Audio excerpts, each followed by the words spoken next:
Yeah. But so that was how the meetings went on, like. Yeah, yeah. And then there'd be objections, like. Oh, God, yeah. And then there'd be rows. Oh, yeah, naturally enough. There'd be a fierce row between maybe Clonad and Cahill. Yeah. They were two famous clubs, and there was always ructions with the two of them, like. Yeah. And I remember one night, anyway, there was this argument going on. Oh, Jack Dick would be there for Clonad, like, and I don't know who, I wouldn't know the Cahill. Jack Dick Conroy, like. Yeah. You heard of him? Oh, I did heard his name and I heard the grinder, he'd be doing the negotiating for Clonad, and there'd be a Cahill man down the back somewhere negotiating for Cahill. And next thing the grinder stood up after all, listen, he said, all I want to know is who first. Oh, God, if he could find out that, like. he might get somebody at the starting point. Exactly. Yeah. That was the meetings in Mountrath. Ah, yeah. Well, we were talking about the pigs there for a minute. So yeah. So the hurling system, maybe we haven't dealt with it enough. So yeah, we'll go back to it in a minute. Like, but in my time, like we see, it was a massive number of people with a small number of pigs. You know, like we'd say, even you didn't have to be a farmer; you could have a few pigs. No, everyone had. Even the people living in the cottages like, would always buy 3 or 4 pigs, like in the fair in Abbey Leagues, 3 or 4 bonds, like. Oh, absolutely. The weaners, they may be, that cost maybe £5 or £6 each, like, and they'd fatten them for 3 or 4 months, like, and bring them to the fair, and they'd. There was big families in cottages at that stage, like, and they'd be boiling potatoes and vegetables and meat and stuff, like, and every house, big farm, small farm, cottage, had a pig, like, pig industry, because they lived on the offal. Oh, absolutely. They'd buy a bag of pig meal and they'd mix it with the potatoes and all like that. Yeah, when I was in Ballyrone school, nearly every house in my house in Ballyrone, when you come up to Ballyrone, there Paddy Beale had pigs and carrots and gullet. But like but you master this piggery and the whole pig industry, like from the point of view. I was saying that lots of people had a small number of pigs, but it changed into a small number of people having a lot of pigs, and that's right. And you went down this industry. And how did you get into it? You said you were interested. Well, anyway, I always found, like, when I left school in Abbey Leagues, like, I was working with my father on the farm, like, from the time I was 14 until I got married in 1926. Yeah.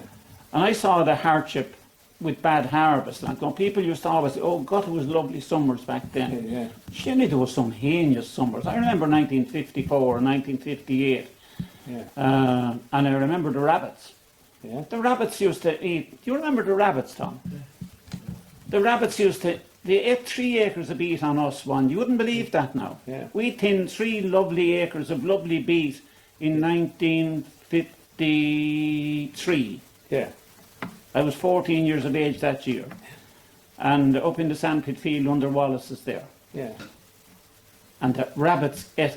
There was 3 ton of beet got off of that 3 acres of beet. They left a little bit in the middle of the field. Yeah. 3 acres of beet and 3 ton of beet. Oh, yeah, no, I heard whole people talking about this, that the rabbits would and just... then you saw the corn, like, and they'd eat the corn in 40 and 15 yards from the ditch, and there'd be not any weeds growing there.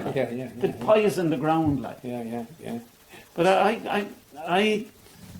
I could see, like, that farming was hardship then, like, and I found that when Daddy gave me them 2 pigs when I was on my 21st birthday, I sold one when he was fattened. I probably got 17 or 18 pounds for it, and then I had money, like, and I put the other one in pig, like. Yeah. And the next thing I had a sow and a litre of buns, like. Oh, yeah. And, and then she had another litre of buns 6 months later, like. Oh, yeah. A sow would rear 20 buns in the year. Yeah. And, you'd be feeding them on as cheap as you could, like, and but as well as you could, like, and look after them. And I found I was good at that, like. Yeah. And that's when I decided that I was going to stay in pigs, like. Yeah, right. So when I got married then, like, I thought I knew everything about pigs, like, and I said it to my father that I should build a piggery. Yeah. But there was no such thing as building a piggery in 1965. Like. Oh, God, I could well believe that. Everybody had 3 or 4 sows, or 7 or 8 sows maybe in some places. Yeah. But, like, when you be talking about making a building a specialist pig farm. Like there was very few of them out there. Oh yeah, yeah. And we certainly wasn't many of them niche anyway. No, and if I wanted to do it, like I'd have to borrow money, like, and I wasn't confident enough about doing that. Right. So when Bernie and I wanted to get married anyway, I decided I was going to get a job, like. Yeah, yeah. And I mean, I used to envy all the lads in Luke Whalen and John Brophy and the Wallaces and the Costigans coming home from the matches, like in Portlaoise or Mountrath or wherever we were playing. And they could all go into the pub in Abbeyleix or stand in the corner and talk about the match, like. And I had to come home with Daddy, like, and Toddy and... do your evening's work, yeah. Do my evening's work, like. Yeah. And the worst part of it all was going up to their bedroom, getting out of me good clothes and getting into these dirty clothes. bloody dirty clothes and down into the Wellingtons and spend an hour and a half, like... In the yard, in the yard, like, you know. Yeah, absolutely, yeah. You know, that's what finished me with... Yeah, and so then you went off the train, so did you go Anyway, I managed... I remember the year Paddy had his broken leg, I had an interview over in Mayo in Ballacadreen. They had actually a pig farm and they had a bacon factory as well. Now, I don't know whether I was interviewed... I probably was interviewed for work on the pig farm, but I didn't get the job anyway. And Paddy was sitting in the back of the car with his legs stretched out, like he couldn't do anything anyway. So he came with us for the drive, like. Yeah. Oh, I didn't get that job, but I answered a job down in Carrigaline in County Cork on an estate. Yeah. And I was lucky enough to get the job, like there as managing a pedigree pig unit, like large white and landrace, and the man that was doing it before me, like, was old and he was retiring, a terrible nice old fella. His name was Tim Hurley. And there was a house going with the job, straight across. I could walk from the house over to where the pig farm was, like. Yeah. And my wages at the time were £10 a week with 10 shillings stopped for a stamp, as they used to say. Oh, gotcha, yeah. And I had £9 10 shillings then to play with. And I had free firing, free potatoes, free milk. Right. And we were lucky enough, we were able to run a car and travel up to Moat maybe a couple of times a year. And I'd done well at the pigs down there, like. But the pig farm at the time had got a little bit run down that I was put in to manage anyway. And I had a couple of men working with me there, and we had about 60 sows, like 30 purebred large whites and 30 purebred landrace. The landrace pig was only just after coming into the country at the time. Yeah. And they had lost what they call their accreditation. Right. The old fella wasn't capable of keeping up with the new ways, like, you know. The young fella then, I was 26 at the time, I was brought in there then. And it was a great experience for me, like. Yeah. So he promised me anyway that I'd get a big rise in wages, like, if we could get the accreditation back. There to God, within 12 months I had the accreditation back. Oh, yeah. We had passed all the standards by the Department of Agriculture. They'd be coming around every month, inspecting the pigs and inspecting the records, and that's where I got into all that, like.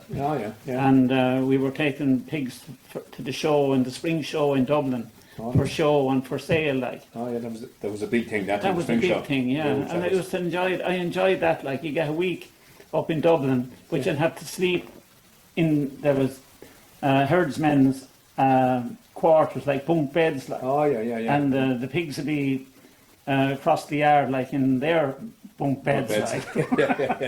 So you had to do them up for the show. And, at night time then you could go down the city, like, and go to a film, and it was exciting stuff. Exciting. That was kind of like a week's holidays, like. Well, it wouldn't be a week. You go up on the Monday and you'd be there probably until Friday. Yeah. So you came back out of Cork in what year? Anyway, I got of course, the man wouldn't give me the increase in the wage. He said it was too soon, like. It was only there a year. And I still got the thing back really quick, like. And I got a bit pissed off anyway. So the vet there anyway came to me one day. He says, would you be interested in a move? I said, maybe, for more money. Well, he says, yeah, maybe 50% more money. Free house and all the rest. But he says it's over in North Cork in a place called Mill Street. I never knew where Mill Street was. So because I went over there, I done an interview, got the job, and we moved out of Carrigaline, like. And it was a very nice place to work. There was 10 or 12 men working on the farm there, and It was a big. They grew a fierce lot of potatoes, a fierce lot of corn. All right. They used to grind their own, dry their own corn, grind it, and It was a big farm, obviously. it was an estate, like. Yeah. It was owned by Clark's, the tobacco company. All right. And he was based in London, like, so he used to come over there a couple of times a year to see the paddies, like, and Yes. see